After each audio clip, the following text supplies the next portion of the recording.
Assalamualaikum warahmatullahi wabarakatuh. Yang terhormat Bapak Catur Nugroho Eskom Emkom. Perkenalkan, nama saya Rian Sujaya dari kelas MJ804.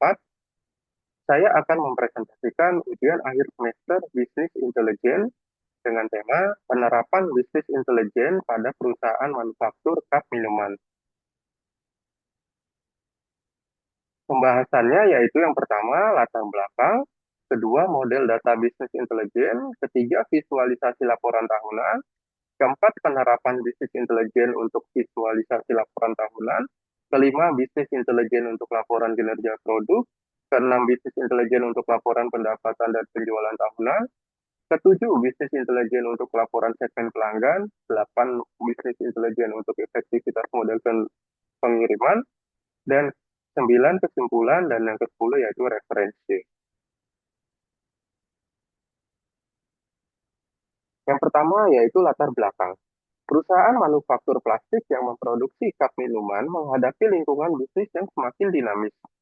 Perubahan pola konsumsi masyarakat, pertumbuhan perdagangan melalui platform digital, meningkatnya persaingan, serta tuntutan pelanggan terhadap harga, kualitas, dan kecepatan pengiriman menyebabkan perusahaan harus mampu mengambil keputusan secara cepat dan tepat.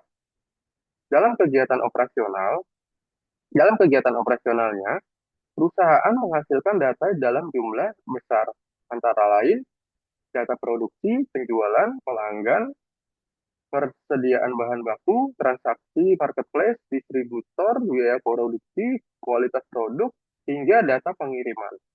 Apabila data tersebut hanya disimpan dalam spreadsheet atau sistem yang terpisah, manajemen akan kesulitan memperoleh gambaran menyeluruh mengenai kondisi perusahaan. Disinilah bisnis intelijen memiliki peranan penting.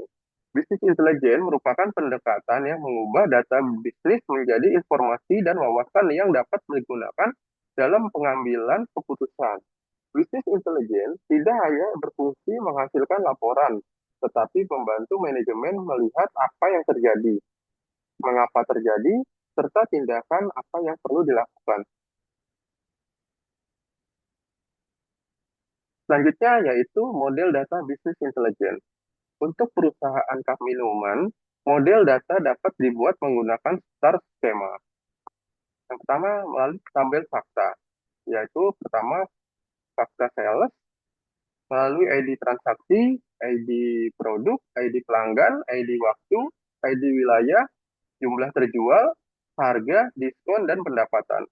Lalu dari faktor production, ID produksi, ID produk, ID mesin, ID waktu, jumlah produksi, jumlah produk reject, jumlah produk downtime. Lalu ketiga, fact delivery, ID pengiriman, ID pelanggan, ID produk, moda pengiriman, biaya pengiriman, tanggal diterima, dan status pengiriman. Dan yang keempat adalah fact finansial. Lalu dari pendapatan, biaya produksi, biaya distribusi, biaya pemasaran, dan laba. Dari tabel dimensi, yaitu dimensi produk, dimensi customer, dimensi date, dimensi region, dimensi channel, dimensi delivery, dan dimensi action. Penggabungan dari tabel fakta dan tabel dimensi memungkinkan manajemen melakukan analisis. Misalnya, produk apa yang memiliki penjualan tinggi, tetapi tingkat retur juga tinggi. Konsep konsep STAR skema memang dirancang untuk membuat tabel fakta penyimpan kejadian atau transaksi dalam jumlah besar. Sedangkan tabel dimensi digunakan untuk melakukan pengelompokan dan penyaringan data. Selanjutnya, visualisasi laporan tahunan. Dashboard pertama, visualisasi laporan tahunan adalah Annual Business Performance Dashboard. Dashboard ini memberikan gambaran menyeluruh mengenai kondisi perusahaan selama 1 tahun. KPI yang ditampilkan yaitu total penjualan, total pendapatan, total produksi, total pelanggan, total produk terjual, total biaya, laba bersih, pertumbuhan penjualan, persentase produk cacat, tingkat pemenuhan pesanan. Visualisasinya adalah sebagai berikut. Lalu manajemen dapat langsung melihat apakah perusahaan mengalami pertumbuhan atau justru mengalami penurunan kinerja. Dashboard manufaktur pada praktiknya dapat menggabungkan indikator seperti produksi, persediaan, penjualan, kualitas, dan operasional dalam satu pusat informasi. Selanjutnya, yaitu bisnis intelijen untuk laporan kinerja produk. Pada perusahaan kap minuman, tidak semua produk memiliki kinerja yang sama. Misalnya perusahaan memproduksi kap 12 ons, kap 16 ons, kap 22 ons, kap PET, kap PP, kap dengan printing, kap polos, dan yang terakhir kap premium.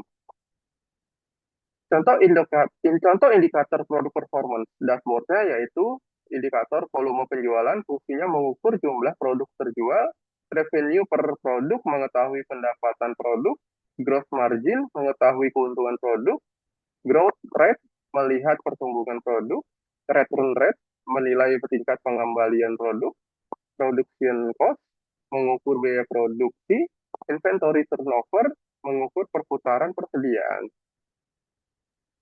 Misalnya, hasil bisnis intelijen menunjukkan 16 cup mempunyai penjualan paling tinggi.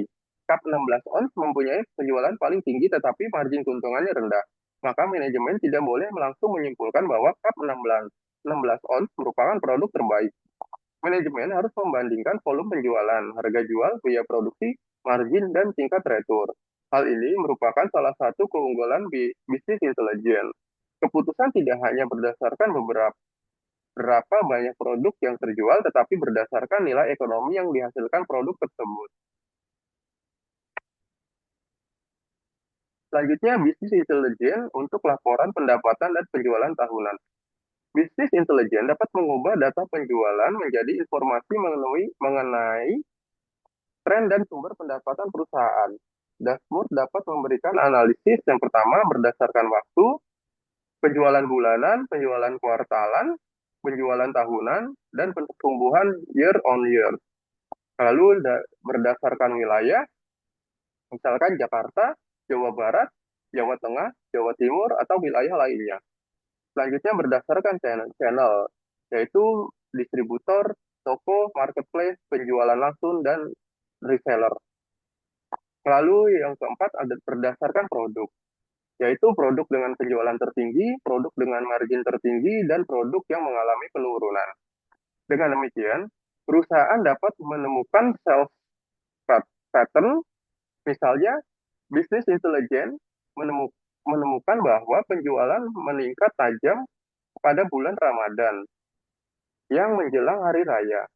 Perusahaan dapat menggunakan informasi tersebut untuk yang pertama, meningkatkan persediaan bahan baku, kedua, meningkatkan kapasitas produksi, ketiga, menambah stok produk, keempat, menyiapkan tenaga kerja, kelima, meningkatkan aktivitas pemasaran, keenam, mengantisipasi kebutuhan pengiriman.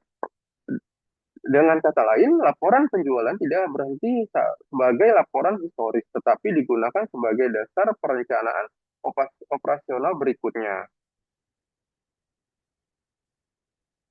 Selanjutnya,